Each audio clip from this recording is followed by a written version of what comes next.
If we look at all the big muscular beasts, animals in the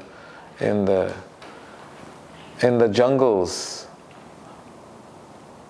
or in the deserts of Africa, what do you find? You'll find elephants, you'll find wildebeests, buffaloes. They're all existing on grass, on green vegetation, fruits and nuts, because those vegetation has a high,